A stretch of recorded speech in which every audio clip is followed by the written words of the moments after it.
É, bom, aqui na tela, na verdade, botei duas imagens bem significativas, uma dos anos 70, 80 e outra, né, agora, da última década, 2010.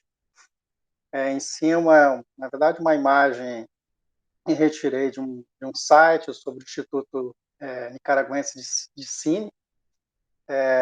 Podemos dizer que a Nicarágua, nos anos 70/80, se produziu muitas imagens, né? Existe todo um imaginário e uma imagética sobre né, o sandinismo.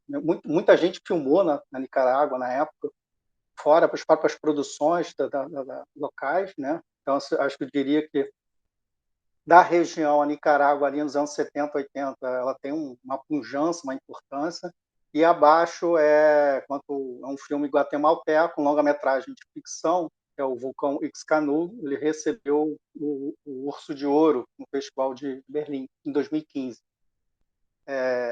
O festival, o cinema guatemalteco e o cinema costarricense, acho que hoje em dia da região que tem mais preeminência.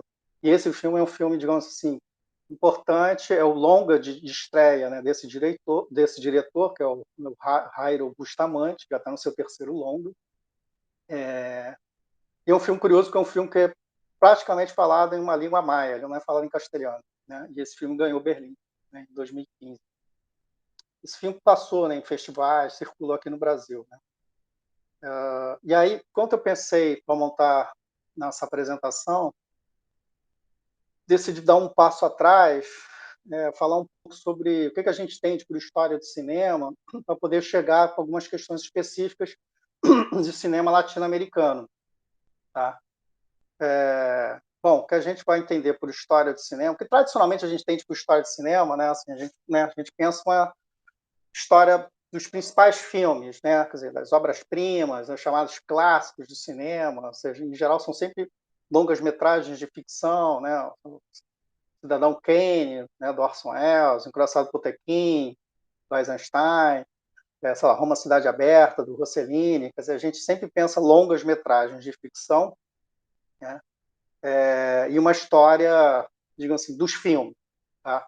Desde os anos 70, toda essa historiografia que foi produzida, ela está sendo muito revista, tá? Até porque um movimento ali de ida aos arquivos, né, saber até que cópias são essas que a gente tem acesso hoje em dia, porque muitas cópias existem, principalmente no começo do cinema, nos primórdios, você tinha várias versões do mesmo filme, às vezes as versões que chegaram hoje, eles foram manipulados depois. Então, houve nos anos 70 todo um movimento de ir para os arquivos, de ir para as cinematecas e entender, isso, né? Saber como é que esses filmes chegaram até nós. E aí essa historiografia, que hoje a gente chama de uma historiografia clássica, ela foi, digamos assim, posta em xeque, no sentido de assim, se identificando alguns aspectos teóricos, né, metodológicos, talvez não estavam muito claros ali naquele momento, né, muito explícitos pelos seus próprios autores. Primeiro, quem são esses autores? Né? Na sua expressa maioria, são críticos de cinema, né? Então isso vai marcar esse tipo de historiografia, né? Por isso também esse privilégio dos filmes considerados mais importantes, né? Então você tem um viés estético que é fundamental, quer dizer, essa história do cinema se confunde com a história dos filmes, tá? Hoje em dia, né? Quer dizer, a gente tem que lembrar que o cinema, como indústria, né? Ela, na verdade, ela é um tripé, né? Produção, distribuição e exibição. Ou seja, essa historiografia ela só privilegia a produção, né? Ela só fala de como os filmes foram produzidos. Claro que em algum momento eles vão falar sobre como os filmes circularam, como é que foi a recepção, principalmente de público, né, ou de crítica, mas eles não estão muito preocupados com isso. Hoje em dia, se entende a história do cinema, né, já que o cinema é um fenômeno social, como uma coisa para além da história dos filmes. Né? Você pode escrever a história do cinema, né, uma história do público, história da recepção. Né? Então, quem são essas pessoas que frequentavam as salas de cinema? Como é que eram as salas de cinema? Entra uma questão de arquitetura, uma questão, né, da localização urbana, onde essas salas se localizavam. Isso, né? Quem era, como é que era esse ritual de ir ao cinema, né? Hoje em dia tem muito essas pesquisas, inclusive na América Latina, nessa história, a história do público, né? Então hoje o que se entende por história do cinema não se resume, digamos assim, à história dos filmes, mas essa historiografia que a gente chama de clássica, né? É uma história, uma historiografia que privilegiou isso, tá?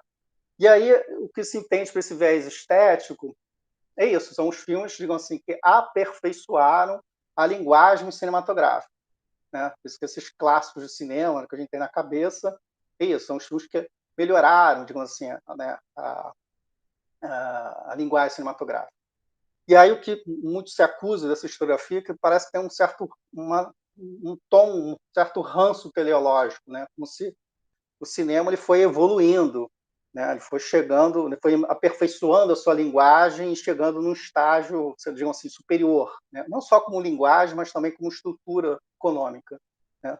E principalmente quando você olha para trás, principalmente esses, lá, os 20 primeiros anos do cinema, que era ainda uma atividade semi-industrial, essa historiografia vai olhar assim como uma coisa menor, né? Realmente uma revolução que se teve nos estudos historiográficos do cinema, sobretudo a partir dos anos 80, e a saída dos arquivos foi fundamental para isso, é um novo olhar que você tem, por exemplo, esse começo do cinema, começando pela terminologia, né? Hoje em dia, esse começo do cinema a gente chama de cinema dos primórdios, ou primeiro cinema, né? Não se usa mais, como se chamava nessa historiografia, de cinema primitivo, né? Esse termo primitivo tem esse ranço evolucionista, como se fosse um cinema menor, como se os filmes fossem menores, né? Quer dizer, os filmes não são primitivos, esses filmes, né? Os irmãos Lumière, né? Do Méliès, do Zeca, lá o começo do cinema. Ou seja, só porque ele não tem uma linguagem, né, elaborada, como vai acontecer depois do Griffith, né, a partir lá da década de 1910. Esses filmes eram diferentes, né?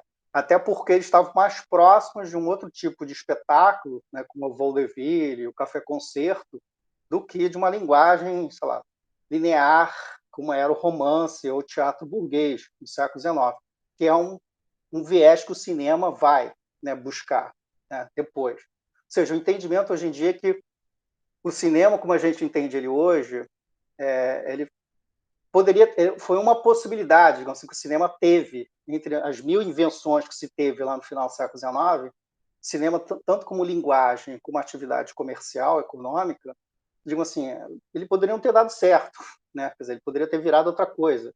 Então, assim, tem um certo ranço, isso é uma principal crítica que se faz a essa historiografia, esse ranço meio teleológico, tá?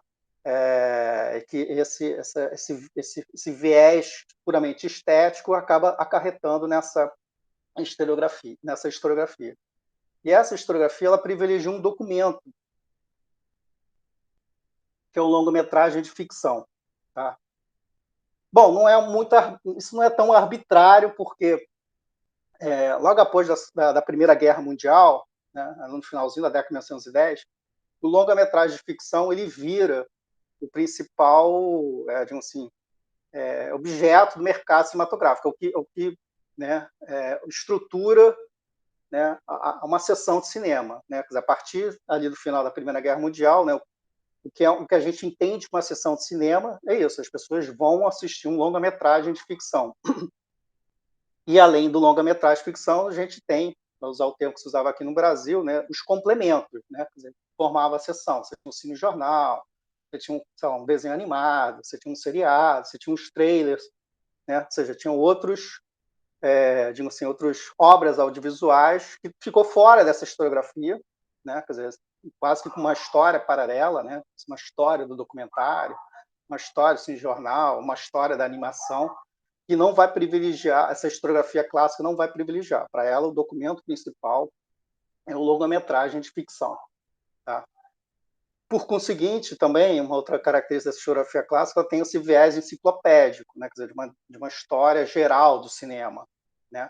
Claro que ela acaba privilegiando algumas cinematografias, ou seja, esse estudo amplo, geral, né?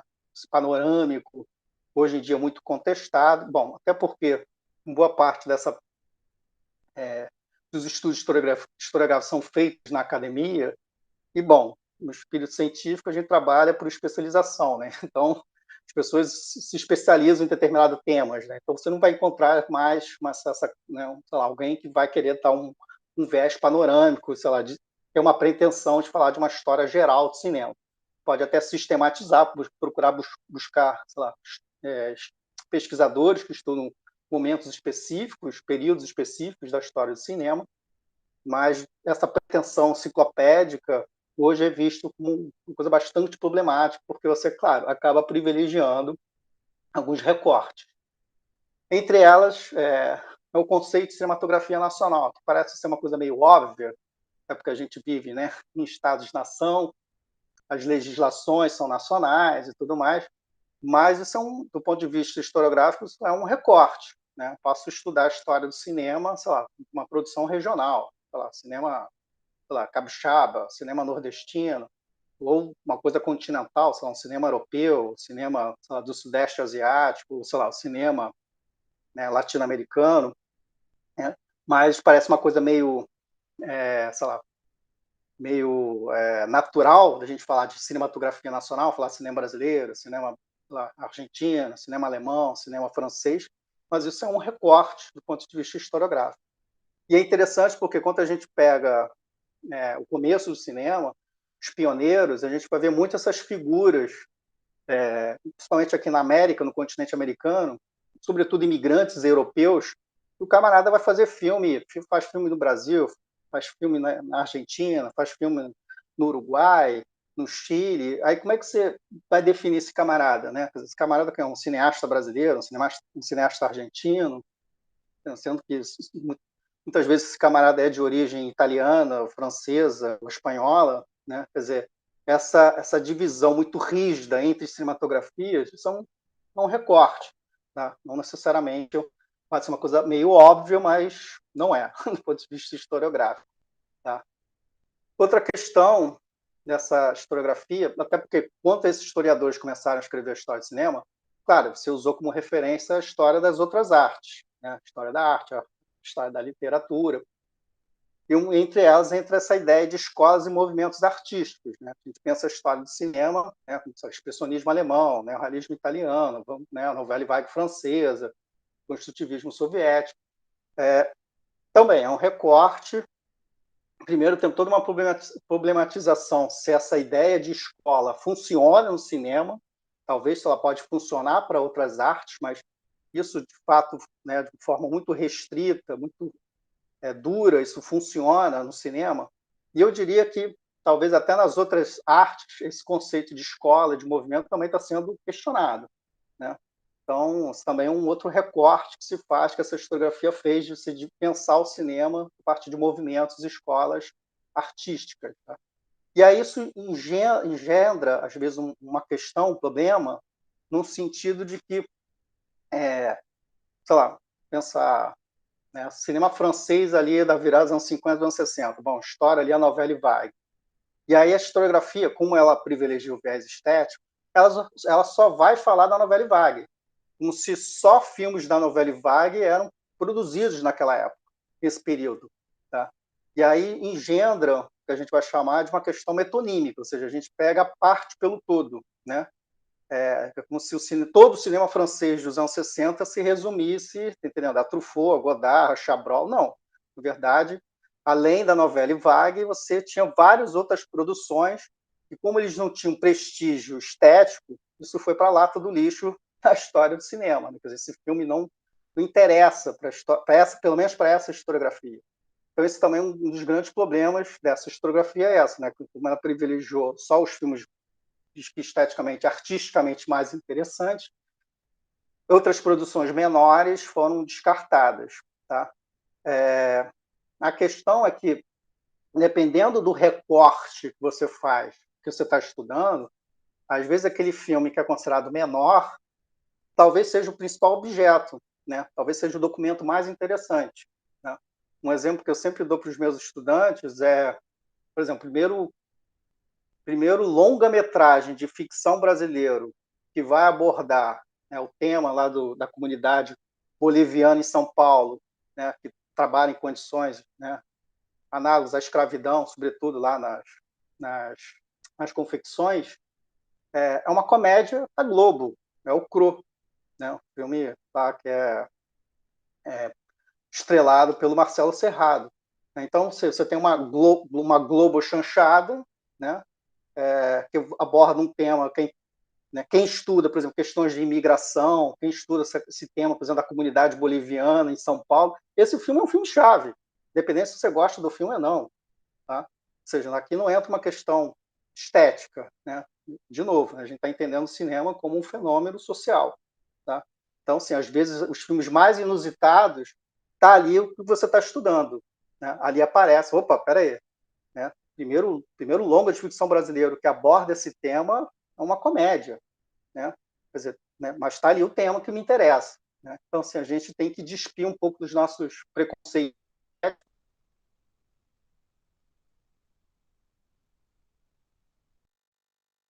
Que aí os objetos vão aparecendo. Tá? Mas a historiografia clássica, ela privilegia, quer dizer, está fora da historiografia clássica, digamos assim, ela privilegia o viés estético.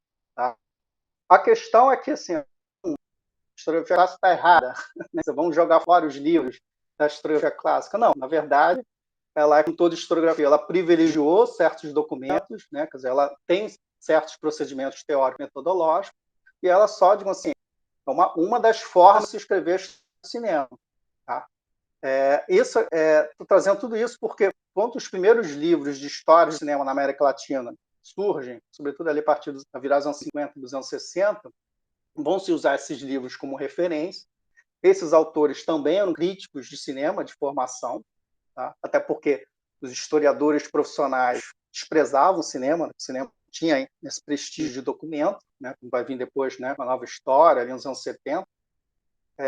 Quem escrevia a história do cinema eram as pessoas do meio, né? Digamos assim, do próprio meio cinematográfico. Tá? E aí, quando a gente começa a trazer esses procedimentos teóricos, metodológicos para pensar o cinema latino-americano, a gente vai ver que muitos deles não funcionam.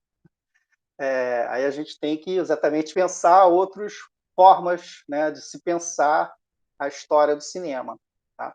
Uma delas, que é fundamental, é o objeto. Né? Quer dizer, se a historiografia clássica privilegiou longa-metragem, ficção, ele está se tratando basicamente dessas cinematografias, digamos, centrais, onde você teve, de fato, uma indústria.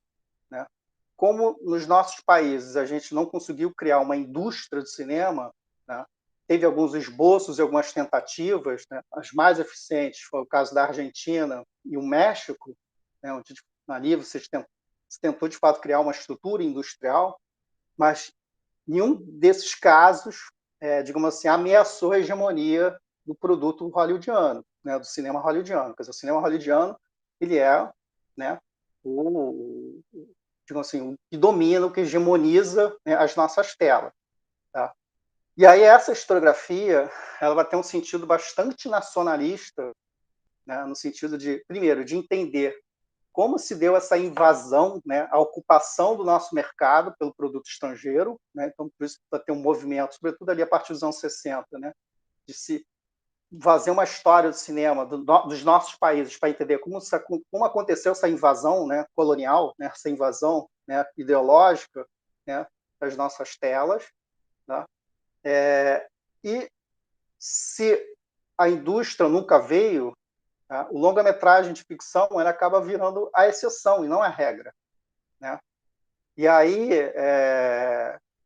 a gente tem que inverter, né, a lógica, no sentido de que nos nossos países, né, o que foi o ganha-pão dos nossos cineastas, né, o que as pessoas pagavam as suas contas, né, como elas criaram, né, os seus filhos, foi com filme de não ficção.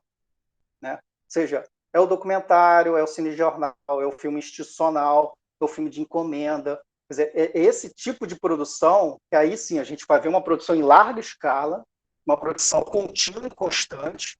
Né? E, voltando a repetir, era isso que as produtoras ganhavam dinheiro, é com isso que elas sobreviviam, já que o mercado estava ocupado pelo filme estrangeiro, o que fazia, voltando a repetir,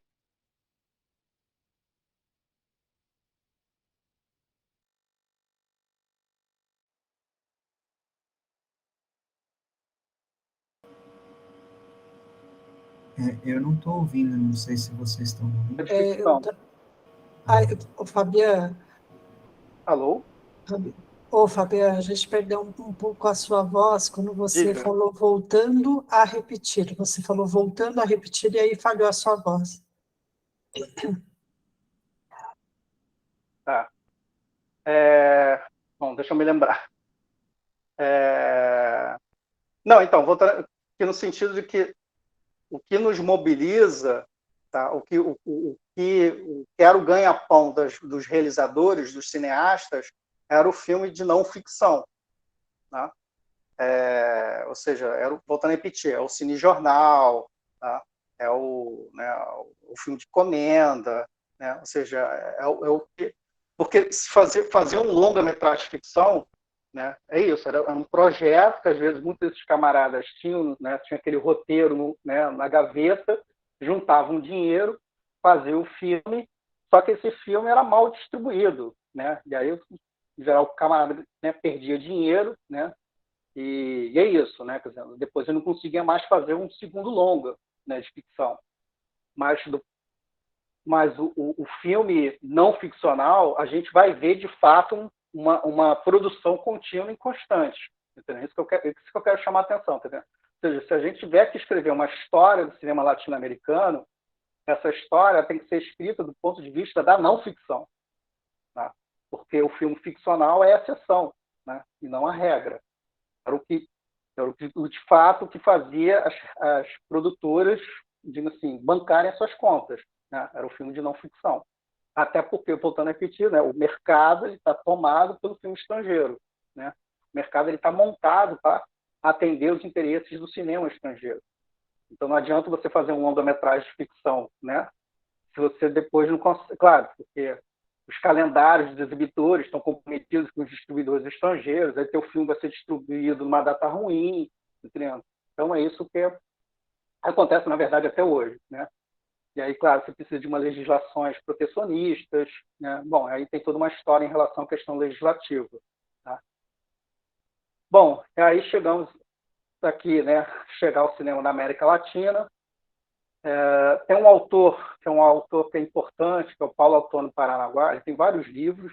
Tá? Ele é um brasileiro, está radicado há muitos anos na França, crítico de cinema e bom pesquisador.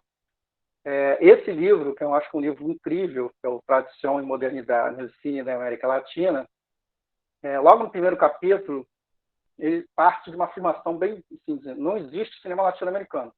Né? Ele parte assim, bem claro, ou seja, boa parte das produções, né, se for em âmbito nacional, ou então, né, provincial ou municipal, embora ele reconheça que, desde a partir do sonoro, né, como foi o caso do cinema argentino, do cinema mexicano, você teve, de fato, uma tentativa de uma produção que fosse para o mercado externo. Né? E, de fato, tanto o cinema argentino como o cinema mexicano estreavam na América Latina, era visto, né, na América Latina toda, quer dizer, não era só uma produção local, né? Ou seja, voltando a repetir, foram as duas cinematografias que de fato conseguiram ter um esquema industrial. Tá? E aí uma distinção que ele faz do ponto de vista da produção, claro que aqui ele está falando longa-metragem de ficção, ele divide em três grupos de países. Né? Um primeiro grupo que é uma exceção, tá? São os países com maior produção e uma produção contínua, né, que é o México, Brasil e Argentina. Um segundo grupo, que ele vai chamar de países que teve uma produção intermitente, você teve ciclos, né, momentos de grande produção e depois momentos de quase produção nenhuma, né, o caso da Venezuela, do Peru, da Colômbia, do Chile e de Cuba depois da Revolução. Tá?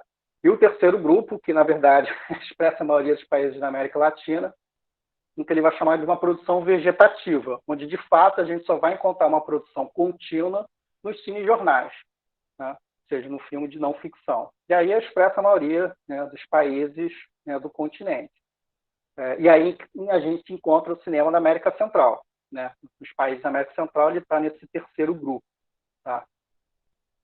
De novo, repetindo, aqui ele está falando, né, basicamente de cinema, ou seja, a gente usando como referência o longa-metragem de ficção, né, essas são, divide os países nesses três grupos em termos de produção. Tá? E voltando a repetir, né, se a gente trazer esse caso para o cinema não ficcional, aí sim, essa divisão já não funciona, digamos assim. Tá? Até porque, voltando a repetir, a gente teve países, por exemplo, como Cuba, países que você teve uma longa tradição de cinejornal. Né? Cinejornais que, sei lá, teve 30 anos, né? E que toda semana você tinha uma edição que ia para as telas de cinema. Né? Então, você teve uma produção constante e contínua. Tá? Mas é isso, não é um longa de ficção. O que eu usei como referência para a minha fala hoje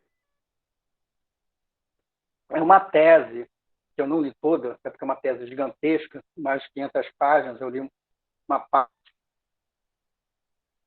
que ela defendeu, né, em Bordeaux, na Universidade, né, Michel de Montaigne, em Bordeaux, que é a primeira tese que eu conheço que tenta exatamente sistematizar o cinema da América Central. Tá? E aí, bom, primeiro, e ela dialoga com esses autores, o Paranaguá, com outros autores importantes, o Otávio Retino, e de uma certa forma ela contesta, né, esses autores. Tá? Então, a tese que ela sustenta é que, sim, existe um cinema centro-americano, depois a gente pode falar, né, depois nas perguntas, inclusive ela até reconhece algumas características desse cinema. Então, assim, primeira coisa, ela defende que existe um cinema centro-americano e ela vai identificar, e aí ela faz, no final da tese dela, são mais de 500 páginas, sei lá, cento e tantas dessas páginas, ela levanta, tem uns anexos super importantes que ela levanta, sei lá, mais de 400 filmes. Né? Então, assim, ela tem um argumento, digamos assim, quantitativo, não existe, sim, uma produção, né, significativa na América Central, né? Ela levantou, voltando a repetir, ela levantou, né, 400 filmes, né, produzidos ali, e ela reconhece dois momentos assim, de produção, né, dois grandes momentos de produção. Tá? Um ali nos anos 70, nos anos 80, tá? Talvez seja o período que ficou mais famoso dentro da historiografia, onde esse cinema centro-americano ele vai estar dentro do chamado novo cine latino-americano, né? Então, esses aspectos estéticos, políticos, ideológicos, seja, nesse contexto de Guerra Fria os conflitos, né, as guerras civis que estão acontecendo naqueles países, né, quer dizer, são filmes que vão se referir sobre isso, ou seja, essas guerras civis, esses conflitos, eles foram filmados, ou seja, existe uma imagética, uma produção, né, de imagens desses conflitos, tá? E ela vai reconhecer, digamos assim, 4 principais polos de produção, tá? A Nicarágua, Salvador, Guatemala, Panamá e Costa Rica, tá? Onde mais se produziram esses filmes. Voltando a repetir, boa parte desses filmes são filmes de não ficção, né? E depois, nos anos 90, né, tem vários fatores, né, aquela coisa, no fim da Guerra Fria, né, os sandinistas perdem o poder, né, quer dizer, todo um mecanismo que você tinha de produção e de estímulo, isso, né, ou seja, os anos 90 é uma década meio perdida, digamos assim, para o cinema centro-americano, e só a partir do novo século, onde você vai ter de novo uma nova ressurgência, né, do cinema centro-americano. E aí ela vai identificar dois polos, né, a Guatemala e a Costa Rica. Né? Quer dizer, hoje em dia, esses são os dois países que mais produzem filmes, né, na América Central. Tá? E aí, bom, depois ela vai identificar algumas características desse cinema, né, que é diferente do cinema ali dos anos 70, 80. As guerras civis, as questões políticas estão presentes nesses filmes, mas de uma outra forma, né, através de uma questão micropolítica, a questão de como o personagem sofreu aquilo, os filhos, né, quer dizer, as novas gerações, né, que foram criados durante a Guerra Civil, ou seja, os efeitos disso para as novas gerações, quer dizer, é uma outra abordagem, quer dizer, está lá presente, mas isso está de outra forma nesses filmes. Ela também identifica, ou seja, tem a reestruturação do meio cinematográfico na região. Ela identifica 3 importantes festivais de cinema ali da região, tá? O Festival Ícaro, né, da Guatemala, para ela, né, é o mais importante, né? Assim, um farol, né, para a produção local. O Festival de Cinema do Panamá e o Festival de Cinema da Costa Rica. E 2 escolas de cinema, né, para ela foram fundamentais para essa nova produção, de onde surgiram esses novos realizadores, que é o Veritas, da Costa Rica, e a Casa Comal, da Guatemala. Tá? Inclusive, essas duas, voltando a repetir, na verdade, essas duas escolas de cinema são particulares. Tá? E aí, de novo, né, voltando a repetir, ela vai identificar esses dois principais polos, né, de produção, a Guatemala e a Costa Rica. Bom, depois eu passo para vocês o link, né, da tese, tá? Mas assim, ela sistematiza e ela é isso, né? Ela está defendendo a existência do cinema latino-americano na América Central e critica alguns autores, entre eles o Paranaguá, quando se refere ao cinema centro-americano. E aí trouxe para cá, na verdade, falar um pouco sobre dos países, né, que vocês vão visitar, que é Costa Rica, né, o Nicarágua e Panamá. Tá? No caso da Costa Rica, na verdade, depois eu vou ter que sair, quando sair daqui da apresentação, eu vou no chat botar alguns links de alguns filmes. Tá?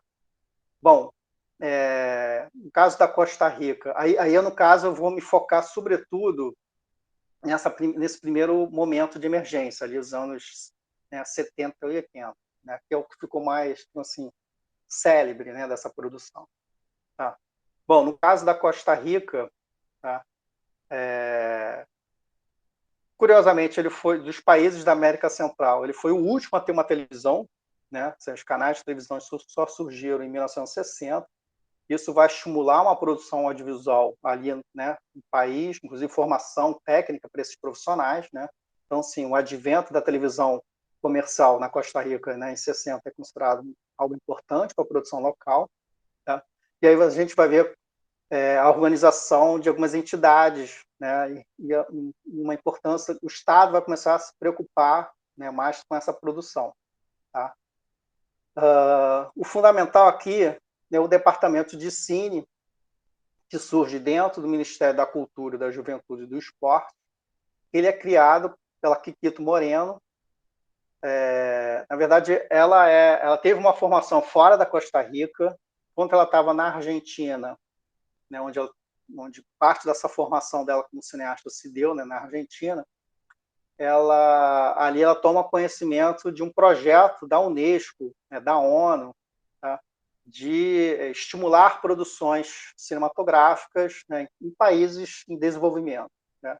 E aí ela volta para Costa Rica e ela tem uma recepção por parte do governo, né, ali naquela época, e dentro do Ministério ela cria esse departamento de cinema. Então, esse departamento de cinema ela cria com verbas, digamos, do próprio Estado, né, costarricense, e também verbas que vêm da Unesco, da ONU. Tá? E ela vai abordar, é uma produção bastante extensa, boa parte dessa produção está na internet, né, a gente tem um canal. Lembrar que esses 3 países têm cinemateca, então essa produção está acessível na internet. Então, a produção do Departamento de Cine ali dos anos 70, 80, ela existe, está disponível, né? Quer dizer, a gente consegue assistir, né, online. E são temas sociais, quer dizer, porque uma das questões que a ONU tinha era que assim, essa produção não era para fazer propaganda do governo, né? Assim, era para abordar temas sociais. Então, são filmes importantes que vão abordar os principais temas, assim, questões sociais ali da Costa Rica, a questão da fome, a questão do analfabetismo, a condição da mulher, a condição do negro. Quer dizer, tem vários temas que vão ser abordados, que estão, né, nesses, em geral, são curtas ou médias, né, produzidos, e esses filmes circulavam, né, nas salas de cinema, né, circulavam na televisão, ou seja, era uma produção, né, com esse viés. Tá? Depois, quando a gente sai daqui, eu posso até botar alguns links de alguns desses filmes, né? Isso está no YouTube, ou seja, isso está disponível, né, para um canal oficial, né, dos próprios órgãos, né, da Costa Rica. E aqui, como uma das questões que hoje em dia está, né, se fazendo em relação ao historiográfico, que é as mulheres na história do cinema, né, elas foram apagadas da história do cinema, a Quiquito Moreno está tendo alguns estudos sobre ela. Né? Ela é uma dessas cineastas que estão sendo revisitadas e, sobretudo, o filme que ela dirigiu em 75, que é sobre a condição feminina na Costa Rica, acho que se chama Cerca de la Mujer, porque 75 foi o Ano Internacional da Mulher, né, pela ONU, então ela faz essa produção, ela dirige na verdade é um média, e esse filme está sendo discutido hoje em dia. Esse filme veio à tona recentemente. Tem alguns textos acadêmicos, inclusive aqui no Brasil, que analisam esse filme. Tá? Bom, caso da Nicarágua. Eu acho que dos 3 países é o que mais tem, não digo produção, mas que pelo menos você tem todo um imaginário e toda uma imagética que foi produzida, né, né, em função do sandinismo. Tá? Bom, já durante a ditadura do Somoza, né, em 1970, você teve uma produtora, que era a Producine, inclusive a empresa era do próprio Somoza, né, uma das características da ditadura somozista, porque a própria família Somoza, né, ela era dona de várias empresas, né, no país, né, e no Producine você tinha uma produção de cinejornal, né, ou seja, que era semanal, toda semana isso ia para, né, para as salas de cinema. Aí tinha uma questão, claro, de uma propaganda do governo, né, das ações do governo, produção de curtas técnicos, né, ou seja, para formação militar, e filmes publicitários para televisão, né. Producine, você tinha, ou seja, você teve uma formação de uma mão de obra, né, e de equipamentos. Com a vitória, né, da Revolução, né, isso vai ser nacionalizado, né. Nos dizem que até os equipamentos não eram atualizados, né, quer dizer, já defasados, mas, ou seja, esse parque, né, de equipamentos ser depois utilizados pelos sandinistas, né, com a vitória. Tá? Antes mesmo né, da vitória, né, em 79, assim, a própria Revolução ela foi filmada. Né, assim, muita gente passou pela Nicarágua. Tá? Bom, primeiro pelos cubanos, né, o ICAIC, né, o noticiero ICAIC, que é o cinejornal do ICAIC. Né? O ICAIC é o Instituto Cinematográfico de Arte e Indústria Cinematográfica. Né? É o Instituto de Cinema, né, de Cuba, que foi criado em março de 59, foi a primeira medida, né, no âmbito cultural que o governo revolucionário cubano faz, é criar um instituto de cinema. Né? Isso mostra bem claro como o cinema tinha uma importância para a Revolução Cubana. E aí isso vai ser uma referência também para os nicaragüenses. Tá? Então, sim, muitos cubanos e muitas cinejornais, né, retrataram, né, a Revolução, né, na Nicarágua. Né? Então, assim, tem várias produções sobre isso.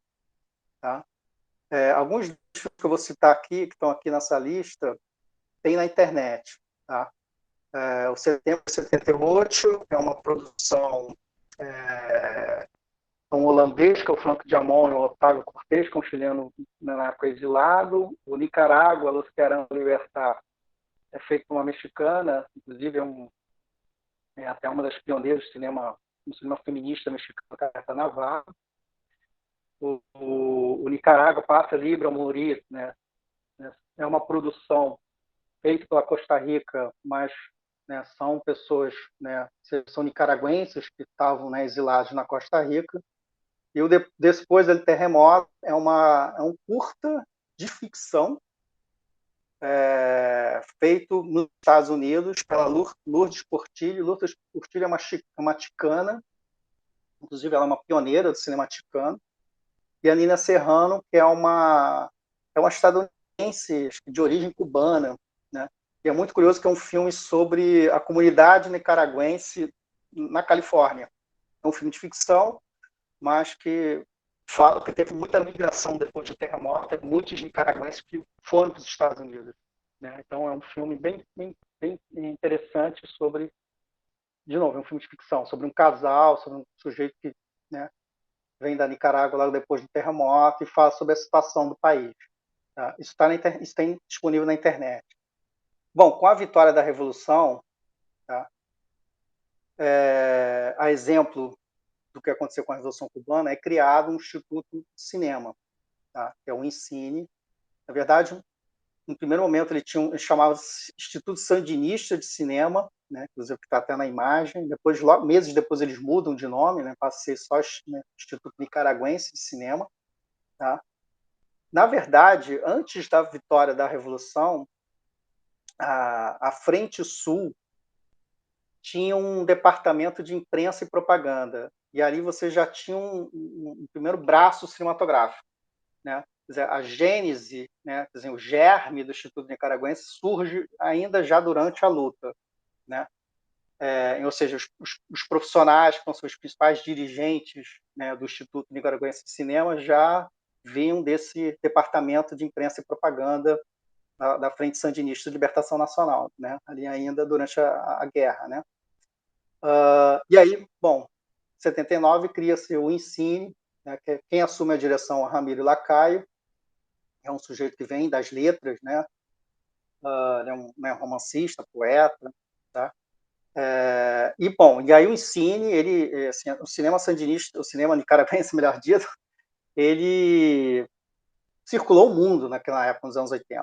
Né? Quer dizer, ele vai produzir muitos filmes. Tá? Bom, primeira questão, eles nacionalizaram algumas salas de cinema. Tá? Isso foi uma primeira medida. Segunda medida, a exemplo do que aconteceu logo em Cuba, logo com a vitória da Revolução, a experiência dos cinemas móveis, ou seja, eram furgões que iam para o interior do país e levavam filmes para exibir para essas comunidades, né? Um exemplo como foi em Cuba, exemplo como foi a União Soviética, né? No caso da União Soviética eram trens, tá? Então você tinha essa experiência dos cinemas móveis, tá? E a produção, né? Uma produção, você teve, né, cinejornais, documentários, 2 longas de ficção, né, em coprodução, os 2 se encontram disponíveis na internet, e inclusive um deles foi indicado ao Oscar, né, de melhor filme estrangeiro, que é o filme dirigido pelo Miguel Litín, né, um cineasta chileno, né, exilado, na época estava exilado no México, que é o Alcino y el Condor. Ou seja, podemos dizer que da produção dos países da América Central ali, nesse momento, ali nos anos 80, a Nicarágua que tem maior visibilidade internacional. Tá? E por último, tá? O Panamá, tá?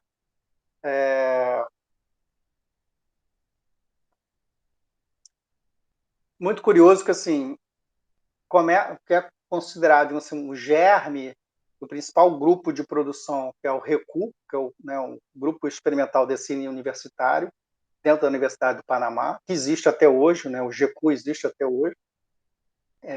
Então, eles têm um canal na internet, onde tem filmes disponíveis. Digamos que um pouco o germe do RECU é um cineclube, tá? Um cineclube, né, ali em 67, onde alguns estudantes, né, de teatro da universidade, ou seja, eles começam a exibir filmes, chegam, né, a produzir na verdade, chegou a ter um festival de cinema, digamos assim, amador, onde o filme do Bon Tufar ele recebe, né, ele é premiado, né, com o Panama Underground, e naquele momento tem uma mostra, eles organizam na universidade uma grande mostra de cinema cubano, e alguns realizadores cubanos vão para o Panamá.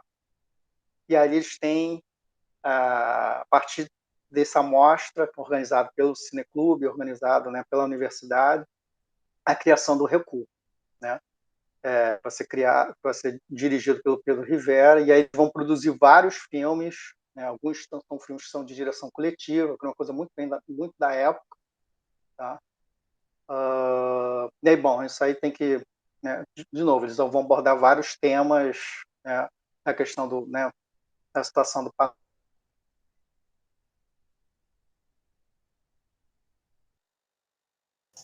Espera um pouquinho, o Fabiano está Fala. sem som. Está sem som, agora voltou o som. Você falou que eles iam Alô, oi. abordar vários temas, Sim. aí perdeu a voz. Temas como a nacionalização do canal, a situação, é isso, a questão da, do campesinato, a questão do negro, ou seja, tem alguns de temas sociais, tá entendendo? Isso eles vão e tem algumas direções que são coletivas, que é uma coisa bem do espírito da época, né? Uma coisa bem no Evo Cine, isso a gente também vai encontrar na Argentina, na Bolívia, ou seja, essa ideia de grupo, né? Essa ideia de que o filme não é assinado contra a ideia de autor, né? Ou seja, o filme não é de fulano de tal, o filme é do grupo, é do coletivo, né? Então isso também a gente vai encontrar isso em algumas produções do Recu. Bom, eu tenho uns links, aqui eu vou parar de compartilhar aqui, deixa eu voltar.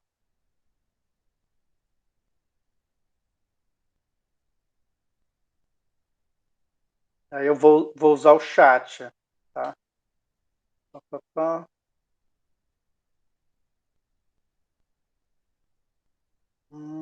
Acho que melhor ir de trás para frente, né? Então, vou botar aqui no link, chamar a atenção para dois. Foi, não foi. Peraí.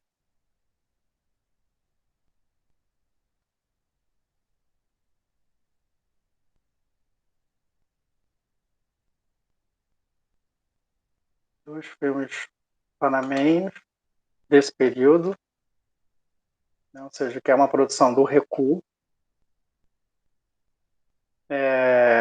Esse, o Canta La Pátria, que é a Hora Nasce, é considerada a primeira produção do Recu.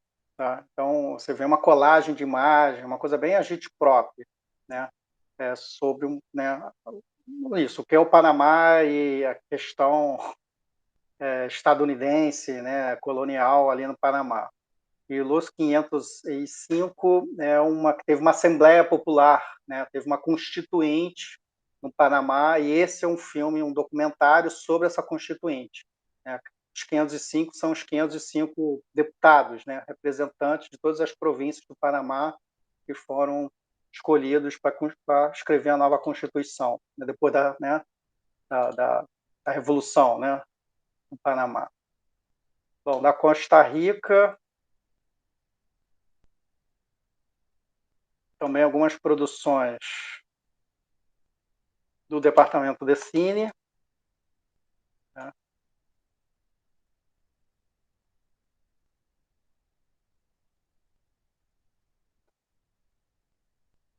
O A Propósito de La Mujer, que eu falei, da Kikito Moreno, que até um filme que está sendo hoje retomado. El Negro em Costa Rica, né, sobre a questão do negro na Costa Rica. Los Presos também é outro filme considerado importante, que fala sobre a questão, né, da população carcerária. E Las 40 é um filme sobre a prostituição. Né, os personagens as entrevistadas são prostitutas. Né. Também fala sobre a situação, a condição da mulher, né, ali. E, bom, no caso da Nicarágua,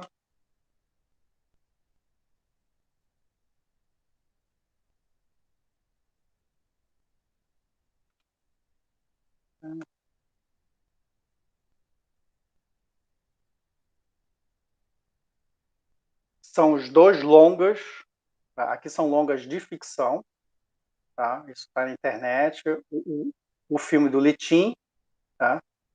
O Assassino El Condor, que é isso que eu comentei, que foi indicado inclusive ao Oscar, e o El Espectro de la Guerra, que é do Javier Lacay, que também é um longa de ficção. Então, são os dois, digamos assim, longas de ficção que foram produzidos ali na Nicarágua naquele momento. E os dois foram, principalmente o filme do Litim, né? Até porque é o Litim, né? Um nome de importância, né? Digamos assim.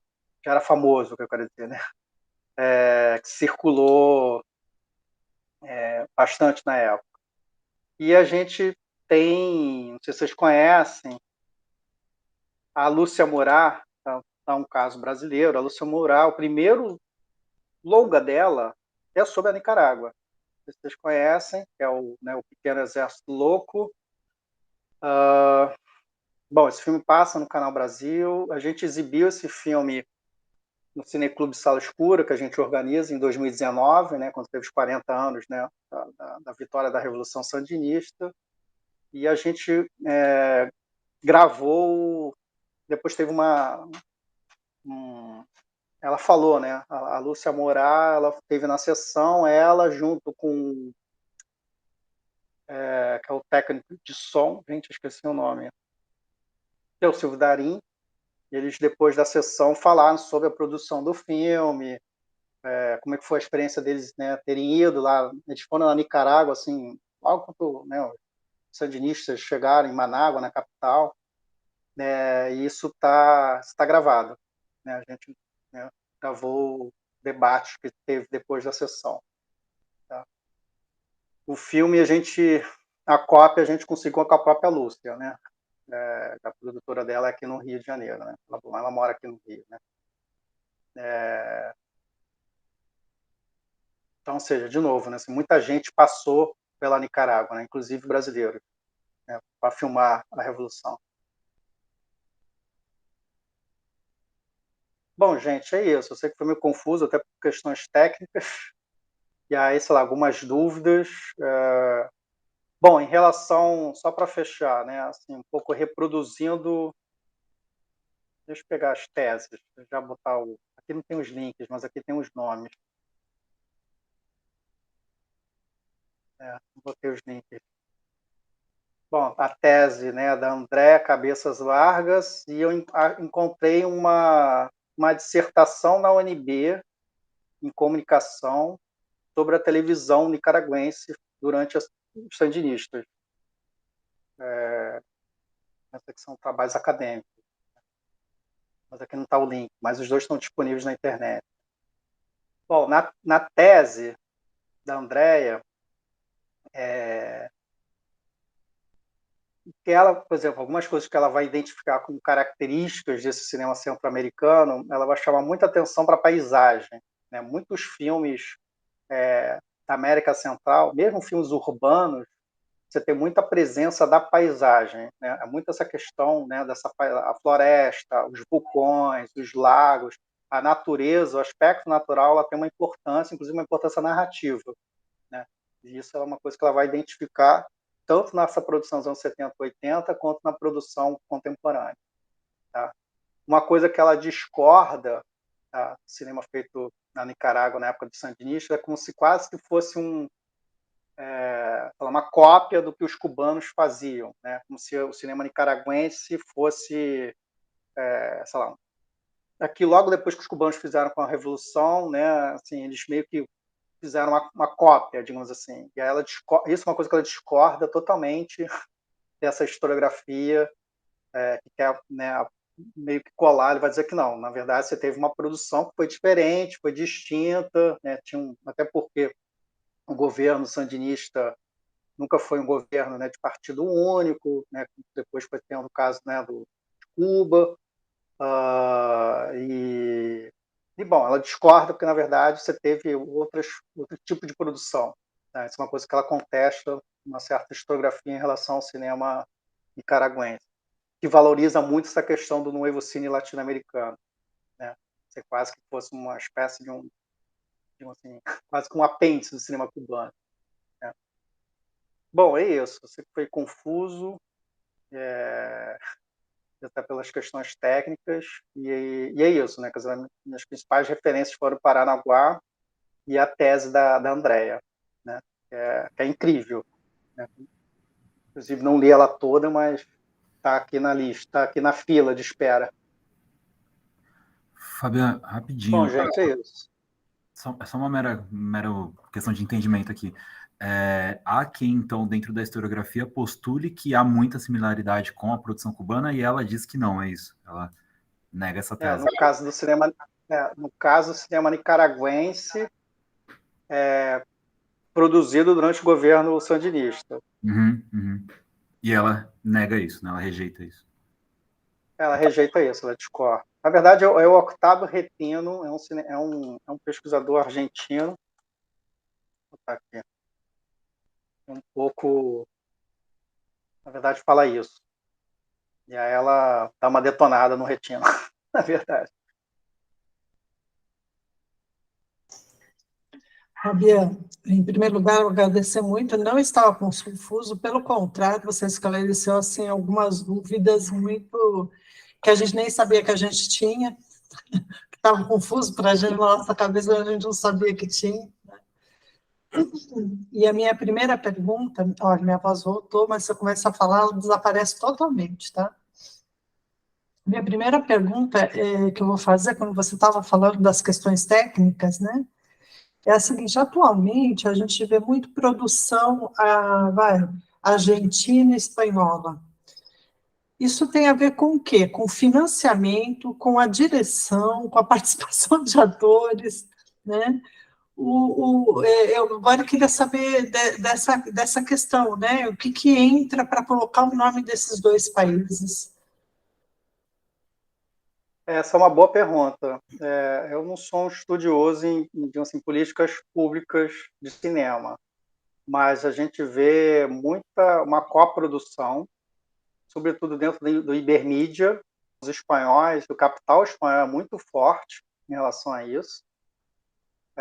O caso de Cuba, acho que é um bom exemplo, porque depois que, né, caiu o muro, né, acabou a União Soviética, aquela coisa toda, na verdade, o cinema cubano ele meio que se sobrevive por coproduções, né?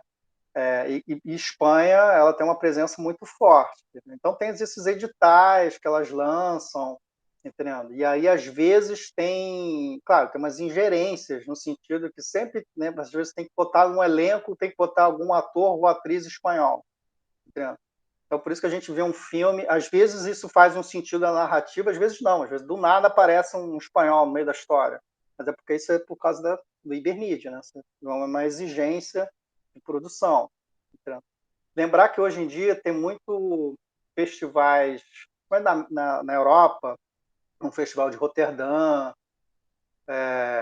tem um Fundação Cinema del Sul na França, que tem muito, digamos assim, finalização. Hoje, às vezes, o camarada consegue fazer o filme, consegue rodar até com o digital, né, hoje é mais barato, mas você não consegue recursos para finalizar, porque hoje talvez o mais caro é a pós-produção.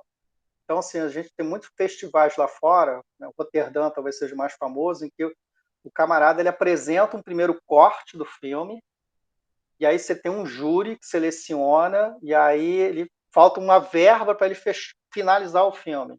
Então, por isso que lá pelas tantas a gente vê, sei lá, Holanda, sei lá, Países Baixos, parece alguns países que entraram na finalização. Entendeu? Então, assim, hoje você tem muito assim, formas de você circular, assim, conseguir finalizar o seu filme através dessas organizações, digamos assim, internacionais. E aí já tem uma outra discussão no sentido de que assim, você acaba virando uma espécie de, sei lá, filme para festival, sabe? No sentido assim, em geral, esses filmes que acabam recebendo essas verbas são filmes que têm essa anuência, né, por parte dessas instituições europeias, e é isso, né? Acaba virando um certo tipo de cinema, né, latino-americano que eles querem ver, né, nesse sentido. Então, por exemplo, esse tema da paisagem que a Andréia chama atenção, talvez isso, é claro, na Costa Rica, que não tem a floresta, né, como assim? Entendeu? Talvez se espera um pouco, também um pouco do que é desses países, né? Isso já é um outro debate, mas é isso, né? Um pouco esse nicho de um filme de festival, né? Digamos assim. Eu achei assim, extremamente elucidativo também quando você pontuou as características, né, da história do cinema que se tem atualmente, que é feito pelos esses críticos, e ela perpassa somente os longa-metragens, né, e não, em definitivo, mantinha essa indústria, né, ou seja, que esse todo um trabalho para se fazer ainda, né. E é uma pergunta. A outra questão aqui, eu adorei quando você falou Globo Chanchada. Eu até notei aqui a Globo Chanchada. A Globo Chanchada, adorei. Né? E indo bom, fala um pouquinho sobre isso, por favor, que depois eu faço a outra. Gente, eu estou dominando aqui, mas vocês podem levantar a mão e ir entrando, viu? Eu só estou falando porque ainda estou com voz. Daqui a pouco vai subir isso daqui, eu não vou ter mais voz.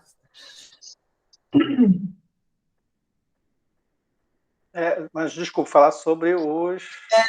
Então, quer dizer que essa história do cinema está por ser escrita, tá? Está por ser visitada, que essa seria a verdadeira história desse cinema que sobrevive com essas produções que não entram para a historiografia, sim os longa-metragens. É isso mesmo? Sim, nesse sentido, sim. Na verdade, assim, dos anos 2000 para cá, o documentário tem muitos estudos sobre documentário, né? O documentário sempre foi uma espécie de um patinho feio da produção, mas hoje você tem você tem festivais, né? Você tem ó, True aqui no Brasil, você tem digamos assim, um público fiel que, né, consome esse tipo de filme, né? Você tem pesquisadores, você estuda. Então, eu diria que de uns 20 anos para cá, o documentário deixou de ser esse patinho feio, até porque é isso, pouco se estudou esse tipo de produção, entendeu? Então, assim, por isso de uns anos para cá, começou a se estudar bastante, até porque é isso, né? Grande parte da produção da América Latina é esse tipo de filme, né? Então, assim, quando a gente vai estudar cinema latino-americano, é isso, né? O longa de ficção, ele vira a exceção, né? Então, é isso. Você teve alguns países que teve um esquema mais industrial, voltando a repetir, né? Como o México e a Argentina. O Brasil, né? A gente produz muito, né? Mas é isso, o grosso da produção são esses filmes, é isso, cine de jornal, né, filme de encomenda, filme institucional, né, essa que é a produção. Então, de uns anos para cá, de uns 20 anos para cá, teve muito estudos sobre isso. Inclusive esse termo cinema de não ficção, né? Antigamente se usava documentário, uma palavra documentário para tudo, né? Hoje já não, se fala cinema não ficcional, que é uma coisa mais ampla, porque a palavra documentário ele surge em um determinado momento, ali na virada dos anos 20 para os anos 30, ele tem um conceito, né? Inclusive quase que a primeira definição, que está ligado muito à escola britânica, né? Nesse sentido, esse modelo de documentário surge na Inglaterra. E aí, por exemplo, você chamar que o filme dos Irmãos Lumière é um documentário, aqueles filmetes dos Irmãos Lumière, hoje é considerado, não, peraí, para alguns autores isso é considerado um erro, conceitualmente não, isso é outra coisa. O documentário mesmo só vai surgir nos anos 20 e nos anos 30. Então, assim, por isso que hoje se fala cinema não ficcional, né? Um pouco exemplo da literatura, né? Um pouco desse próprio mercado literário, né? Tem ficção e não ficção, né? Então, e aí entra tudo, né? Entra cinejornal, entra filme institucional, filme científico, aí entra de tudo nessa grande denominação, né, de filme não ficcional. Mas é isso, se a gente tiver que escrever uma história de cinema latino-americano, tem que ser uma história da não ficção, né? Porque esse é o filme que se produzia, esse filme que circulava, né? Porque o filme de ficção é isso, né? É exceção, o camarada tem um projeto de fazer o filme, né, que é o sonho de todo cineasta, né, mas é isso, faz o filme mal chega às telas, é mal distribuído, e por aí vai. Vou dar um exemplo, né, o caso, por exemplo, da animação, né, animação do cinema brasileiro. A gente quase não tem longa-metragem de animação. Por quê? Porque não vale a pena. Você conversa com os animadores, eu falo, gente, a animação é uma coisa cara e demorada.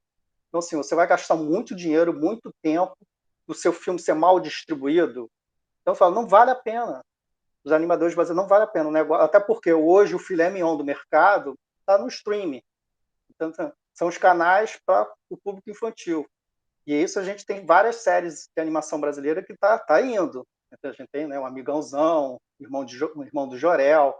Então é isso, quer dizer, é isso que as produtoras vivem. Não vale a pena fazer igual a Disney. Porque Disney é Disney, né? Eles podem lançar um longa de animação todo ano. Eles têm um esquema industrial, mas a gente não tem.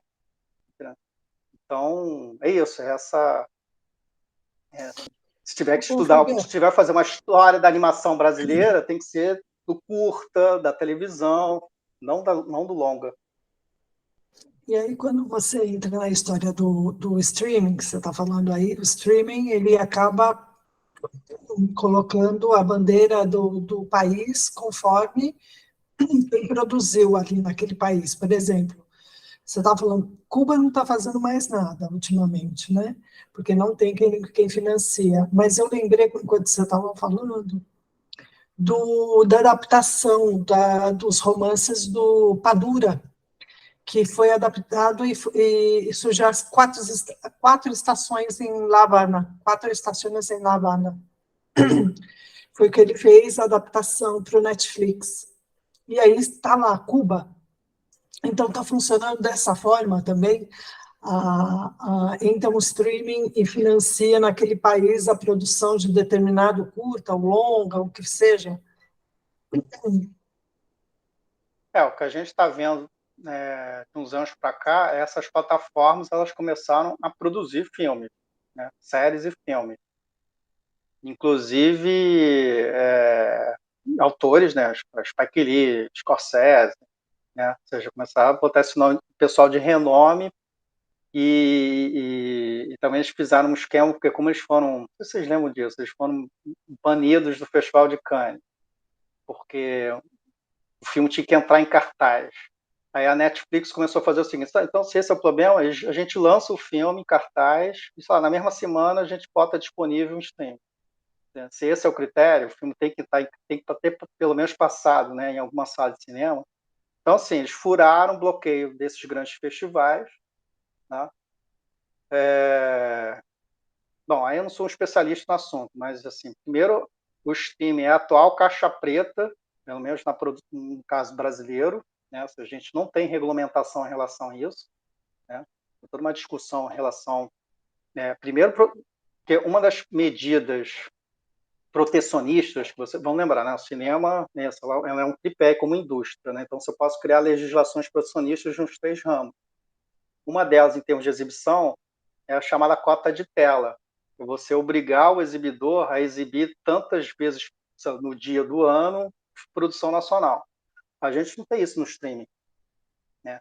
Você obrigar que o streaming, né, tenha tanto por cento da sua programação produção nacional, né?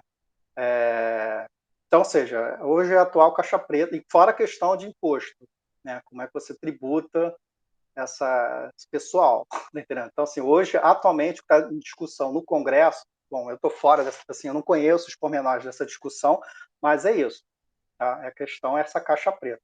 Tanto que não, por acaso, a Netflix, né, financiou a campanha do Bolsonaro. Nos últimos 4 anos não se falou nesse assunto, né, de tributação de streaming, né? Então, assim, é a caixa preta, é a atual caixa preta, tá? Toda a produção. E mais, tem algumas coproduções em que eles, digamos assim, terceirizam, né? Tem uma produtora nacional, faz o filme, mas às vezes é dinheiro estrangeiro, e a produtora não fica com nada. Então, a matriz vai lá para os Estados Unidos.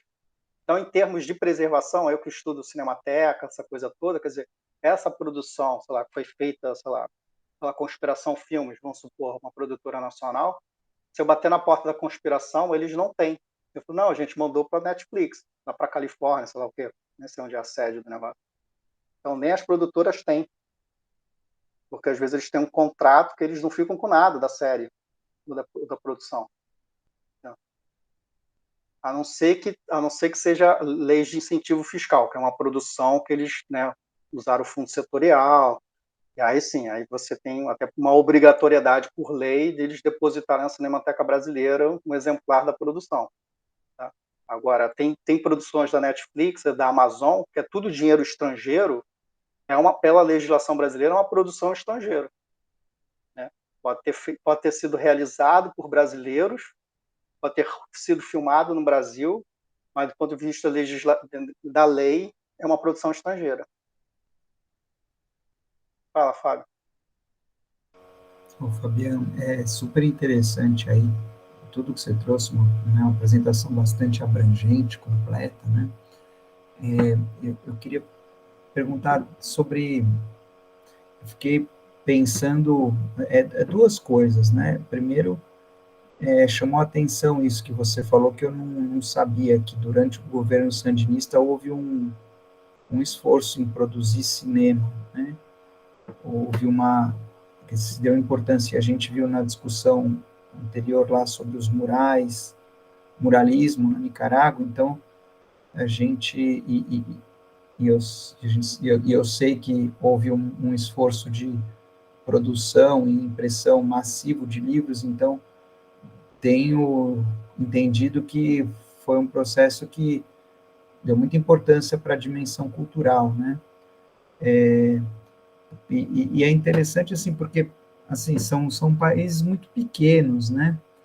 E eu acho que o cinema é uma indústria cara, né? Acho que é uma indústria talvez mais difícil de se produzir nesses países do que, digamos assim, uma companhia de teatro, né? Quer dizer, é uma... portanto, quando você tem uma política estatal, né, mesmo que o Estado seja pequeno, talvez seja, de fato, a única possibilidade nessas circunstâncias, de você fazer um cinema que não seja esse cinema vegetativo que você falou no começo, né, intermitente, que depende... Agora, o outro lado disso, que também me chamou muito a atenção, você falou vamos dizer, desse circuito de festivais que premia e permite finalizar filmes, né? Mas você falou assim, eu achei muito interessante o que você falou que tenham a ver também com as expectativas que esse público, ou que esses festivais tenham de consumo de imagens e de histórias que venham desses países. Então, podemos supor assim que enfim, é isso, né? Vão ter temas que devem corresponder, e aí você tem uma gramática colonialista, né? Ou não sei como é que é o termo, aquelas coisas que aqueles caras tipo Quijano falam, né? Do colonialidade, do poder, colonialidade, né? Uma gramática de colonialidade, mesmo que seja uma colonialidade que privilegie, por exemplo, temas críticos, né? Porque podemos imaginar que não sei, um festival, não conheço muito, nada da cena dos, mas pode ter um festival como esse de Roterdã, que tem uma agenda crítica mas também vai estar de acordo com uma determinada agenda, né? Vamos supor, se a questão LGBT é o que está movendo, então talvez, né? E então isso me chamou muita atenção, porque eu fiquei pensando depois, a gente teve uma conversa umas semanas antes sobre o Rubem Blades, que é um grande, muito famoso cantor do Panamá, de salsa, mas que daí fomos percebendo, e depois eu fui checar isso, que na verdade ele é um personagem global. O que faz dele um cantor conhecido, inclusive no Panamá, não é o Panamá, é o fato dele ter ido com 20 e poucos anos, por circunstâncias, para os Estados Unidos, e aí, a partir da indústria fonográfica dos Estados Unidos, ele se torna um cantor. Daí, claro, o Panamá vai reivindicar como, sei lá, pode ser que a Colômbia reivindique a Shakira, não sei. Mas o fato é que o sucesso dele e o fato da gente, sei lá, ter feito uma discussão, a globalidade dele não tem a ver com o Panamá, né? Incidentalmente, digamos assim, ele é panamenho. E eu acho que tem também alguns cineastas que deve ser um pouco assim, tanto brasileiros como de outros países, né? Eu fico pensando aquele Fernando Meirelles, mas também podemos pensar aquele, acho que chama Guillermo del Toro, né, que acho que é um mexicano, mas que daí na verdade, fazem cinema global, né? E acho que esse não é o caso, ou só vai ser o caso, incidentalmente, desses países aí, mas eu fiquei pensando, assim, porque os filmes mais recentes que eu assisti, da América Central, fiquei pensando nisso, né, que tem, por exemplo, são filmes que alguns eu gostei muito, como um que chama Jaula de Ouro, não sei se você conhece, que é um filme sobre a migração da Guatemala. Achei um filme sensacional, né, um filme muito bom, mas deve ter esse percurso, né, que você fala eu acho que até talvez seja desse Jairo Bustamante que você mencionou, agora eu não lembro, mas ou outro que alguém comentou aqui sobre o ditador, o Rios Monte, o ditador da Guatemala, também teve um que chamava La Llorona, né? Que foi um filme que eu vi em Paris, por exemplo, esse filme, né? Estava num circuito e mas fiquei pensando nisso, né? Que filmes, mesmo quando a gente então vê, acha, vamos dizer assim, entre aspas, descobre, né? Tem acesso, melhor do que descobrir, né? Tem acesso a um filme desses países que é difícil para nós aqui do Brasil, há uma mediação, né?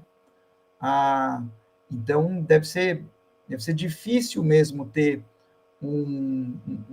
que não passe por essa mediação. E aí eu me lembro um caso que agora eu não sei se teve ou não essa mediação, mas quando eu tentei ver filme sobre o Paraguai, né? E daí eu vi um filme paraguaio que era falado em Guarani, que agora eu não me lembro, eu preciso lembrar o nome, mas é um filme que eu gostei muito, mas era um filme claramente, é um filme de muito poucos recursos, sim. É um filme que a força, a riqueza e tudo vem da trama que ele propõe, mas que, né, tem muito poucos, muito pouco dinheiro, né, para você fazer.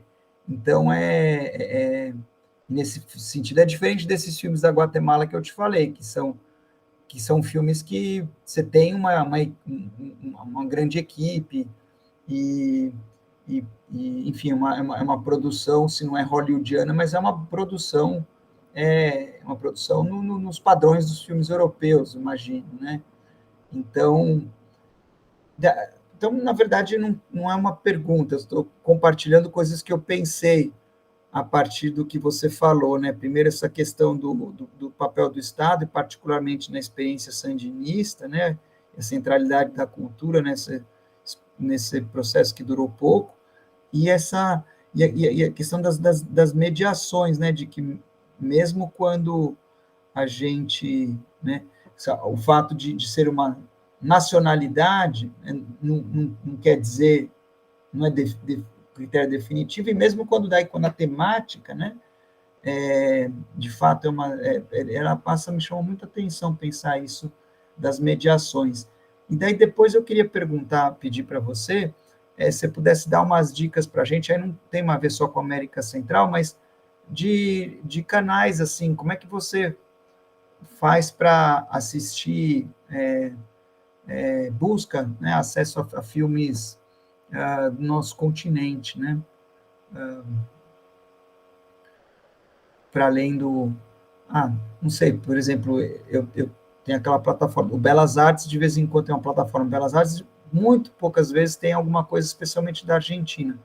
O MUBI tem muito pouca coisa, tem coisa mais brasileira, eu vejo, né? Enfim, se tivesse dicas, é um comentário e um pedido de dicas. Bom, primeiro, não, é isso. Acho que é uma questão, eu diria até meio geracional. Bom, o Gonçalo Aguilar, que é um pesquisador que é argentino, que estuda o novo cine argentino, ali dos anos 90, é uma coisa que ele vai chamar a atenção, assim, os motivos que fez o novo cine argentino ter todo esse boom é porque você teve uma geração muito, assim, preparada para essa globalização, né? Ele vai chamar a atenção. Você teve produtores e realizadores que são, né, dominam, falam inglês fluentemente, entendeu? Frequentam a Europa, esses grandes circuitos, entendeu? Então, é isso, né? Os filmes são feitos, são produzidos, são finalizados porque eles, né, frequentam, né, esse circuito e é isso, é uma geração que está preparada, né, é isso, eles sabem lidar com esse pessoal, digamos assim, né? E o fato do domínio da língua inglesa é fundamental nessa globalização. E aí acaba virando uma espécie de uma chancela, né? Acho que é um pouco também isso. Os filmes que você falou, os filmes que a gente tem acesso, né? acabam sendo chancelados por essa, exatamente. O filme ganhou, Berlim, o filme passou em Cannes, né? Ou seja, isso acaba sendo uma espécie de uma chancela, ou seja, sempre passa por ali para poder chegar até aqui, né? O filme que é feito pelos nossos vizinhos, tá? A questão de acesso, né? Isso, né? A gente já botou aqui, tem a Retina Latina, né? Tem essa plataforma, né? Tem muita produção, na verdade, mexicana aqui, tá?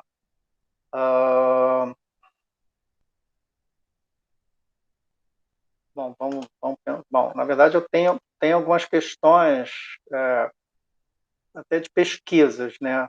Acho que talvez começar por ali e depois pensar as plataformas, tá? A Fundação, tem um site da Fundação de Novo Cine Latino-Americano. Então, esse site, você tem informações, sei lá, dúvidas sobre filmes, sei lá, ficha técnica, tá? Então, o site da Fundação ele é uma boa base de dados para isso.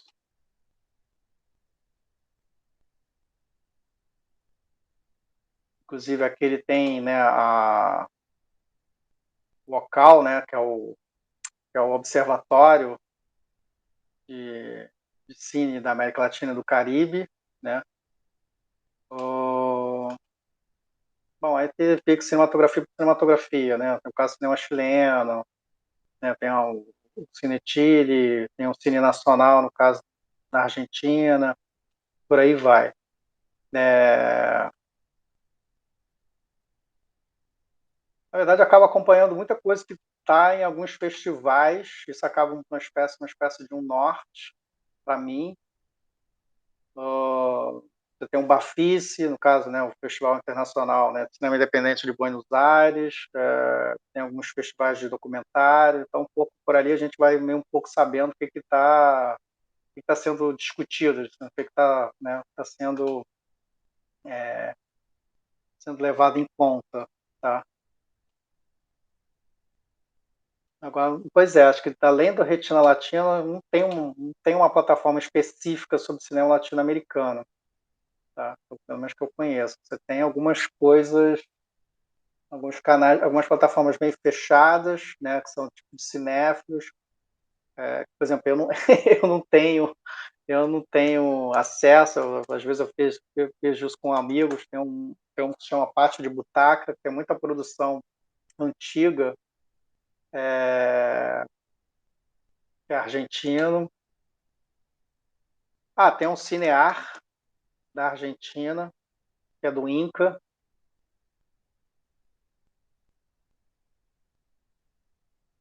Vou botar aqui. Isso para quem estuda cinema argentino, nossa, é um maná. Antes a gente não conseguia acessar, porque pelo ID do computador, eles só tinham seu computador na Argentina. Depois o Inca liberou para o mundo. Nossa, isso virou um. Então aqui tem muito filme argentino, tanto contemporâneo quanto antigo. Né? Assim, filmes clássicos, anos 30, anos 40. Tá? Tem algumas cinematecas que tem alguns canais, né? Tem a da Cinemateca do Chile.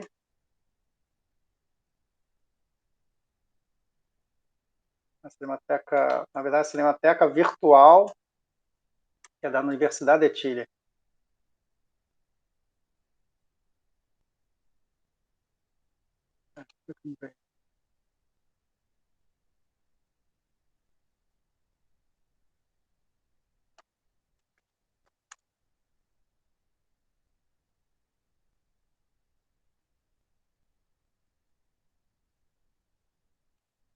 E esses links que eu mandei para vocês, muita coisa está no YouTube, mas são canais oficiais por exemplo, no Departamento de Cine, que acho que foi extinto, né? Mas a produção se encontra lá, né?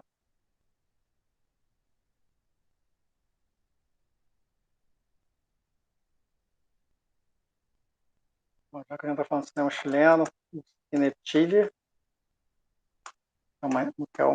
tem muitos dados sobre cinema chileno. E aí, às vezes, alguns têm, o filme está disponível, eles remetem, na verdade, a outras plataformas, eles não hospedam, né? Eles remetem a outras, sei lá, às vezes o filme está no YouTube, às vezes o filme está na Cineteca Virtual. É um trabalho meio de formiguinha, na verdade. A gente tem que ir buscando informação de cada país por país, praticamente. É interessante você falar isso, Fabiano, porque a gente também, às vezes eu estou procurando informação, né, para algum projeto ou alguma pesquisa em específico, e é difícil encontrar um lugar onde a gente tenha como se fosse um repositório de toda a produção, ou pelo menos de referência a essa produção, né? Então é difícil, seria algo para se pensar aí no conjunto, né? Para ver se alguém ou um grupo se anima a pensar nisso, né? A fazer isso. Eu fiquei pensando também naquele filme que você falou de 2010, que ganhou o prêmio em Berlim, foi? Que é um da capa da sua apresentação, que estava lá, que é totalmente falado em maia, né? Sim. Sim. Então, e o Fábio estava agora mesmo falando de outro todo falado em Guarani. O Paraguai já tem essa, digamos que, esse bilinguismo e tem uma produção em Guarani, em literatura, né, em audiovisual, para consumo interno, mas tem.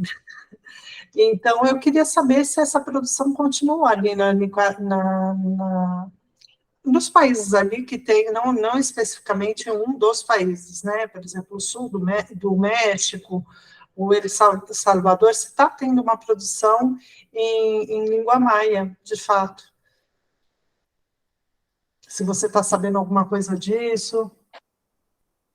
Não, mas eu imagino que sim, porque assim, uma coisa que a gente está desconsiderando totalmente aqui é a produção de visual indígena, né? Hoje, as próprias comunidades indígenas têm uma produção muito forte, inclusive tem festivais, quer dizer, eles mesmos, entre eles, entendeu?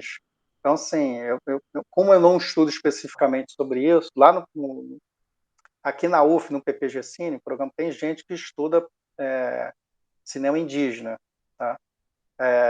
E é isso, teve um boom de produção dos anos 2000 para cá. Então, com certeza, deve ter uma produção muito grande nessas línguas maias, imagino eu. É porque o caso do Vulcão de Scanu, é isso, é um filme que foi para Berlim, é um filme... É isso, na verdade, são duas mulheres, a mãe e filha, elas, né, ela está prometida para casar, né, com um cara mais velho, que é tipo é o filho lá do cara donos, né, das terras da região, e a filha ela não quer se casar, entendeu?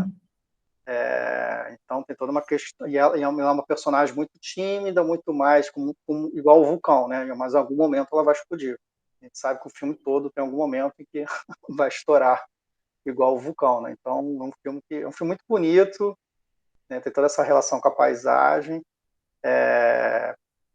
E é muito curioso que é uma coisa que vem o tema, né, de uma das guerras civis, né, porque, por exemplo, tem um personagem que é um indígena que gosta dela e já foi para os Estados Unidos e ele fala assim, não, vamos para os Estados Unidos, né?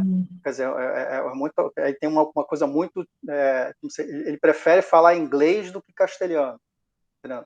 Porque o castelhano é a língua, né, das pessoas que, né, massacraram o povo dele, né, durante a Guerra Civil.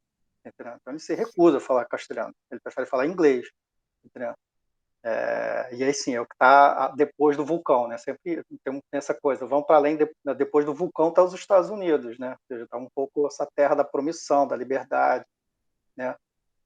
Porque a relação que ele tem né, com o Estado, né, ali da própria Guatemala, uma relação de repressão, né? Muito interessante. Eles não se consideram guatemaltecos, entendeu? Né? Muito interessante. Ele prefere ir para os Estados Unidos do que permanecer ali naquele país, entendeu? Porque ele é oprimido. É interessante e curioso, né? Essa visão aí que ele tem de colonialismo que parou ali no século da independência, né, século XIX, vamos lá, né, e ele não vê essa questão do colonialismo no presente, né, que ele está sendo colonizado pela outra cultura, né. É, exato. Mas é um pouco também que passa pela essa questão linguística, né? Acho que essa é uma coisa, Sim, né? Enquanto eles não têm adesão, é isso. O camarada prefere falar uma língua inglesa do que falar uma língua castelhana, né? é Porque que nem pelo aqui menos no Brasil, né. é, pelo menos os gringos, ele não vê os gringos como alguém que massacrou o povo dele, né?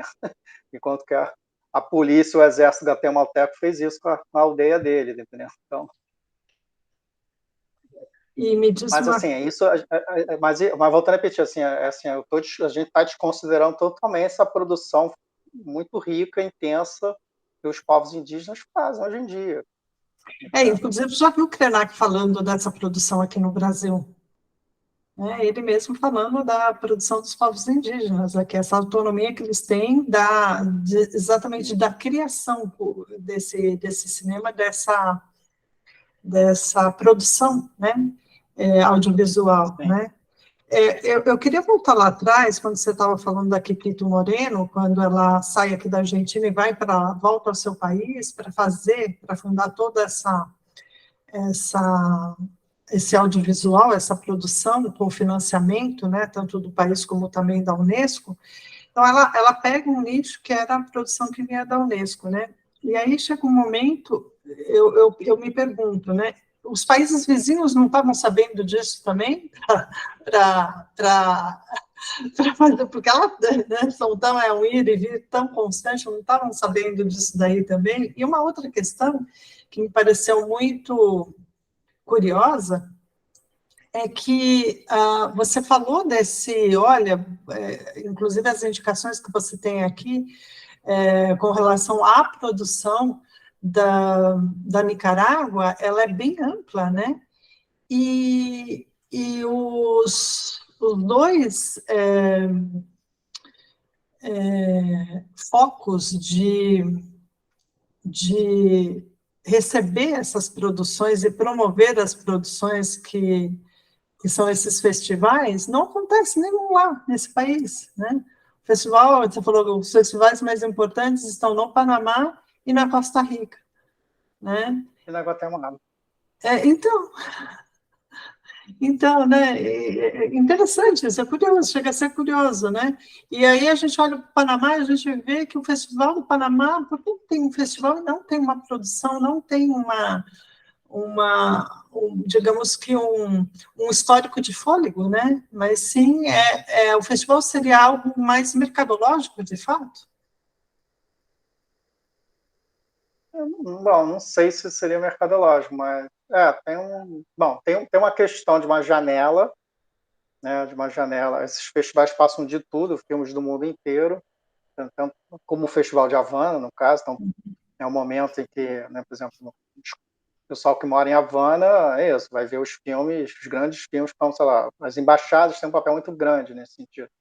A gente tem mostras de, sei lá, mostras de cinema italiano, cinema francês, né, além das competitivas propriamente dito. Então, assim, acho que o que eu conheço é isso, tem essa visibilidade internacional. E em termos de produção, acho que é isso, uma questão de incentivo. Não saberia te responder nesse caso específico do Panamá. Entendeu? E também, assim, E a gente fica pensando, se tem uma amostra lá... teria que terminar também a tese da André, porque eu não terminei a tese toda, mas assim, ela um pouco assim, ela chama atenção que esses são os 3 janelas, digamos assim, da produção na região. Entendeu? E é muito curioso como o Panamá entra, porque parece um ponto fora da curva, porque ela fala, tem 2 países principais de produção hoje em dia, né? Guatemala e Costa Rica. E ela fala de um não por acaso faz sentido você ter 2 festivais importantes nesses 2 países. Aí o Panamá entra meio estranho, realmente parece meio destoa, né? Então não saberia te responder o que ela privilegia esse festival, mas para ela reconhece como um festival importante na região, né? Mas para ela o mais importante é o da Guatemala. Para ela assim, o festival de cinema na América Central é da Guatemala.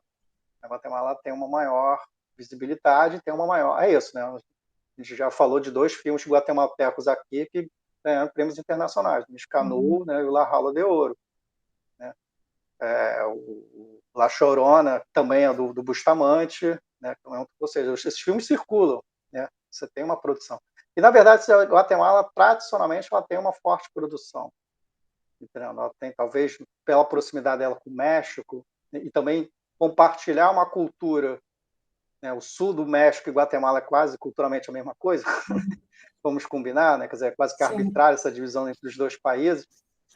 Então, eu não sei, historicamente, a Guatemala sempre teve uma maior produção, talvez de todos os países, teve uma grande produção cinematográfica, mais do que a própria Costa Rica. Né? Se dizer, em geral, a gente pensa a Costa Rica como um país, talvez economicamente mais desenvolvido da América Central, mas em termos de cinematografia, Guatemala é mais importante nesse sentido, historiograficamente falando. Talvez pela proximidade com o México, porque talvez esses profissionais se formaram no México, né, nos estúdios mexicanos, depois voltaram para o seu país de origem. Entendeu? Você está falando isso, me soa também o que a Dani estava falando dos muralistas, né, das artes plásticas, né, que muitos vão para o México, né? Então, você acha que esse diálogo pode ser a razão disso também, dessa... Imagino que sim. Talvez essa proximidade cultural tenha um... E aí acho que talvez o próprio Estado guatemalteco também tenha tido interesse em incentivar isso. Entendeu? E no caso da guerrilha, a mesma coisa que a frente sandinista, né, teve uma produção, quer dizer, eles mesmos durante a guerra civil tiveram uma produção, a mesma coisa a gente vai ter em relação a Guatemala. Quando A você falou Guatemala e El Salvador. Né? A Guatemala eles tiveram um rádio, né? As regiões foram libertadas, né? Eles tinham um rádio, né? E eles também tinham uma produção cinematográfica. E El Salvador, a mesma coisa. Né? A frente lá, o Farabudo Martí, eles também tinham uma produção cinematográfica. É Quando você interessante falou... pensar como essas organizações políticas militares tinham... O cinema era considerado uma coisa importante. Né? Como rádio, é isso, é rádio e cinema. Né? Então, eu suponho que isso tem a ver também com propaganda política, tem a ver com tudo que a gente tem historicamente aí depois da Revolução Russa e da Segunda Guerra Mundial, né? Mas você está falando da nacionalização do cinema, e aí você falou que alguns cinemas eles foram estatizados. Então, o cinema era gratuito? Não sei, não saberia te responder. Tá. Porque aí eu fiquei pensando Então, exatamente nisso, né? O acesso à produção, né? sim, Que sim, a difusão também pode ter sido isso, criado sim, uma cultura de ir ao cinema. sim. Imagino que se não era gratuito, pelo menos devia ser um preço de custo, coisa assim. Uhum. E aquela política que eu falei dos cinemóveis, né? E os cubanos também fizeram no começo da Revolução. Você tinha um furgão, você levava um projetor, lata de filme e ia para o interior do país para passar filmes para as comunidades. E não era só não era só o que está acontecendo no governo, né? Você passava filme do Chaplin, entendeu? Você passavam, não é isso, passar né, cultura cinematográfica, né? Não era só propaganda. Muito interessante. Eu estou aqui fazendo muitas perguntas, porque ficou alguma coisa aqui pendente para mim que eu queria entender também. Alguém tem alguma outra pergunta? Fabiana, a gente está te alugando muito hoje, né?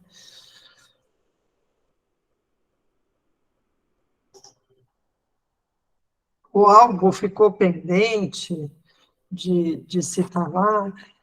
Assim, eu ouvi o Fábio falando, o Alex levantou a mão. Vai aí, Alex.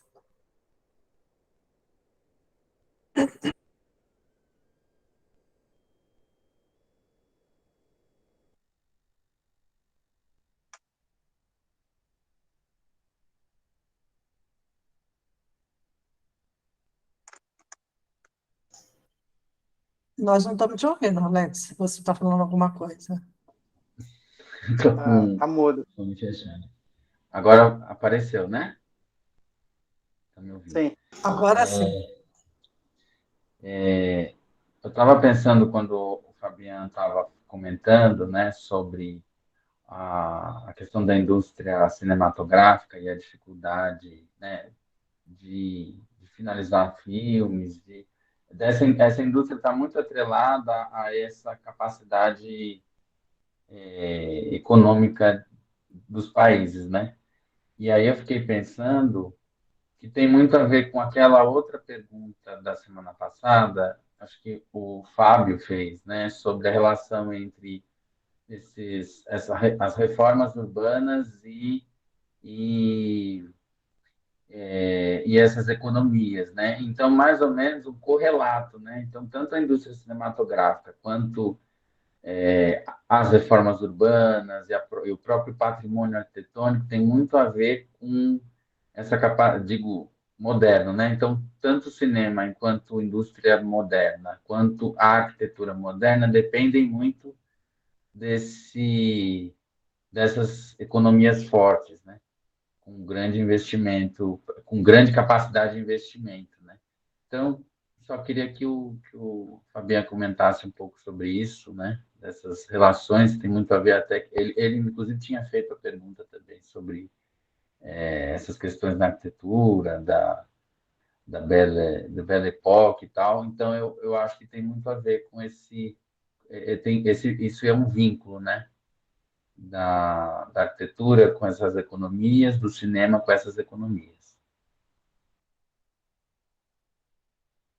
Não, sim, com certeza. Tanto voltando lá ao Paranaguá, fazer aquela divisão dos grupos, ele está falando do longa-metragem de ficção. Aí sim você precisa de uma estrutura industrial, digamos assim. Não, por acaso, os 3 países que teve maior produção, né, são os 3 países que têm as economias mais pujantes, digamos assim, né? México, né, Brasil e Argentina.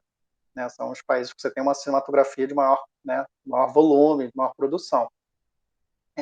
Por isso que eu chamei muita atenção para esse cinema não ficcional, porque assim, a gente pega o caso da América Central, aí entra lá na categoria dos filmes, né, dos países vegetativos, mas no próprio Paranaguá chama atenção. Não, peraí, eu estou falando de longa-metragem de ficção, porque isso não funciona se for, por exemplo, cinejornal.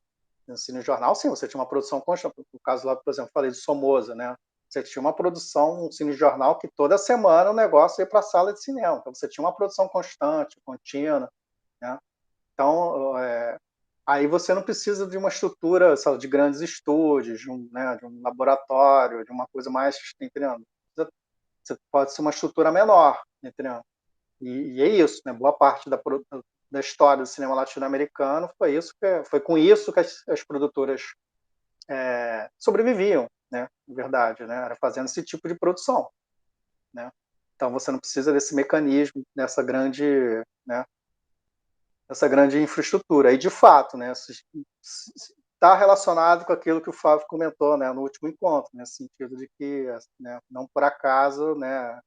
As maiores estruturas vão estar ligadas a essas economias mais pujantes. Entendeu? Por isso que eu comentei, por exemplo, o caso da Costa Rica, né? Em geral, a gente entende a Costa Rica como, sei lá, um país que tem uma economia mais desenvolvida da região, mas historicamente, né, um pouco ela demorou muito, foi só com a televisão em 1960, né? Isso também é uma dúvida que eu fiquei, né, quando eu estudei, por que Costa Rica demorou tanto tempo, né, para ter seus canais de televisão, entendeu? Quer dizer, todos os países da região já tinham, a Costa Rica demorou. Aí, sei lá, não saberia te responder, mas é isso, sabe? Uma coisa está relacionada com a outra, com certeza. Entendeu?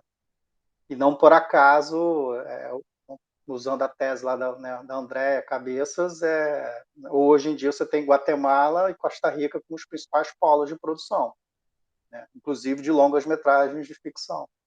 Né?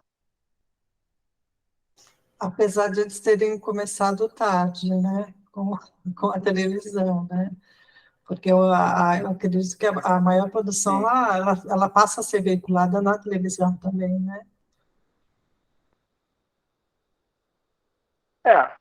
Mas, bom, eu não sei, teria que estudar país por país, né? Porque, por exemplo, cinema brasileiro, tudo bem, nossa teledramaturgia, né, a grande maioria da nossa teledramaturgia ela é vinculada na televisão, mas os filmes não, né?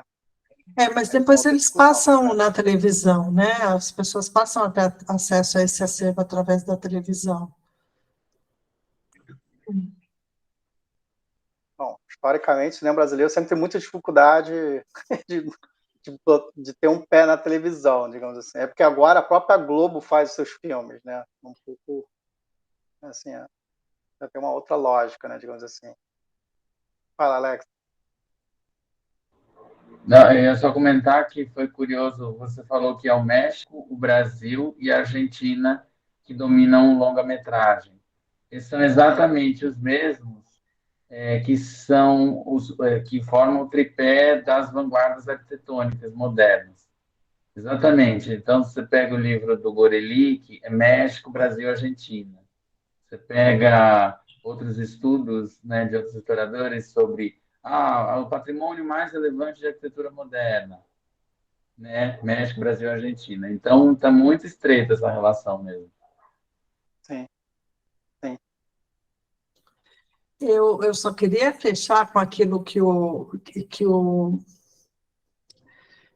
Fábio estava falando, também com uma provocação. Eu acredito que ele tenha falado aquilo, ou eu tenha entendido como uma provocação, quando ele cita a exposição anterior que a gente teve, né, sobre a salsa, em especial sobre o Rubem Blades, né, que ele tem a sua projeção a partir dos Estados Unidos. Né? Ele fala assim, aí a gente vai reivindicar o lugar, né? Mas aí eu acho que é uma provocação, de fato, né? Porque a gente vai pensar como a Carmen Miranda, então. A gente vai pensar, aí eu estou falando a Carmen Miranda como cantora, né? A Shakira, ela mesma se autodenomina colombiana, mas só que você tem aí com o tempo, você tem uma adaptação lá também ao fazer, mas isso é comum também com o que ela vai tratando de ter contato. E o trabalho dela vai se transformando a partir do momento que o público também vai se transformando, penso eu, e aí eu estou aqui também fazendo uma provocação. O mesmo a gente pode dizer com relação à literatura, e pensar um Garcia Marques. Né? Garcia Marques vai deixar de ser colombiano? Depois que ele ganha o Nobel, ele ganha toda a projeção que ele tem, né? E ele passa a morar em vários lugares do mundo e ter também esse ir e vir da sua literatura e o contato com várias das questões literárias da sua obra e dos seus colegas da sua época, e também dos seus colegas que não são da sua época, né? Então, eu acho que isso é uma provocação também de a gente pensar, né, que se a Latinoamérica ela é uma questão de identidade ou não um lugar de produção, né? E as pessoas que estão produzindo, para elas terem uma projeção, se elas têm que sair daquele lugar para se projetar. Tem uma outra questão também aí, dentro desse âmbito, né? Que é pensar no seguinte, que a gente estava falando, que foi o que o Matias estava comentando. Olha, o Rubem Blades, ele é conhecido na Hispano-América inteira, mas não no Brasil. Ele vai fazer um show no Argentina e não vai passar pelo Brasil. Se fosse uma questão mercadológica, e aí isso também é algo para a gente pensar, né? Com relação também ao cinema, né? Então, o Rubem Blades seria conhecido aqui, e seria ouvido, e seria uma Shakira também, ou não. Né? O Maluma já cantou com a Madonna, mas o Maluma não tem tanta expressão aqui no Brasil. Por quê? Porque ele não perdeu suas raízes, ou ele não caiu no gosto popular, ele deixou de ser ele já está em outra projeção. A Anitta deixou de ser brasileira, entendeu? Porque ela já faz tríade aí, já canta em inglês, já canta em espanhol, faz tríade com cantoras cantando em português, espanhol. Então, é uma questão para a gente pensar também nessa questão do cinema. Quando o cinema faz essa ponte com outros países para se autofinanciar, ele deixa de ter esse viés nacional ou essa representação do cinema como tal. É algo para a gente pensar, né? Fabiana, muitíssimo obrigada, aprendi muito, vou continuar aprendendo, obrigada por ter deixado esses links, né, e todo o trabalho que você teve aí, o cuidado de deixar a gente aí com bastante material para continuar aí sorvendo esse conhecimento. Nada, imagina, eu que agradeço. Na verdade, eu acabei aprendendo, assim, aprendi muito. Porque é isso, assim, eu não sou um especialista nessas cinematografias. Pela primeira vez mesmo, eu tive que, sei lá, sistematizar uma loja para poder montar a apresentação, né?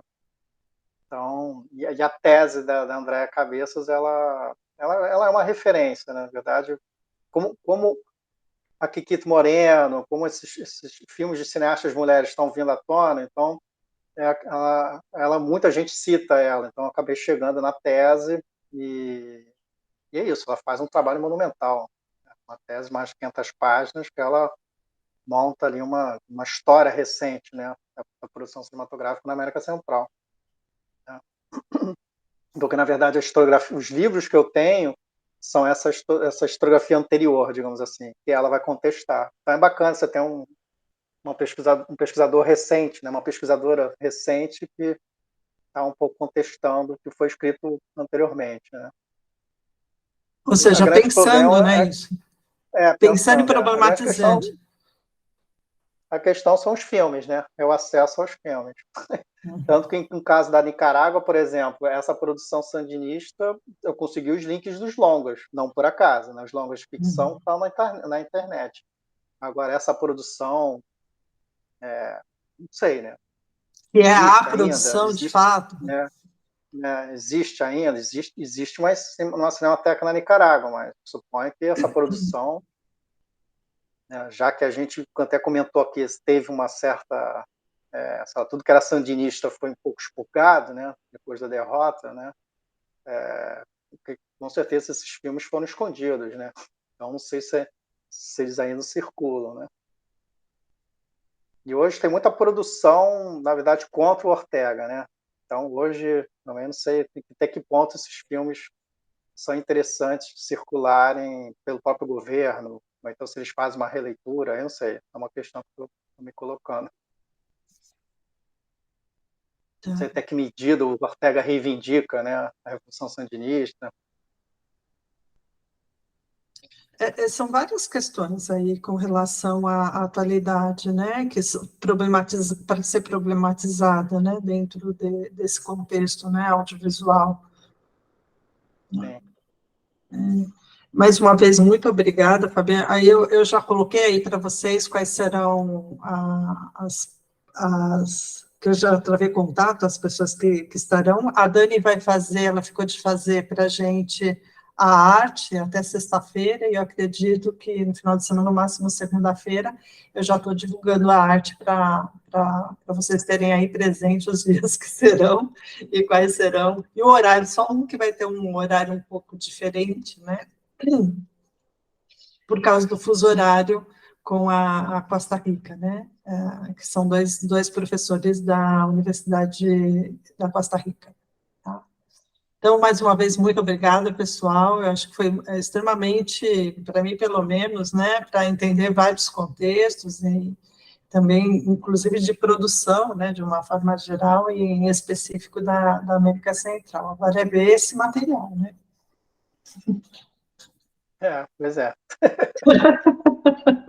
E comentar aí com vocês. Obrigada, pessoal. Boa noite. Obrigadão. Boa noite.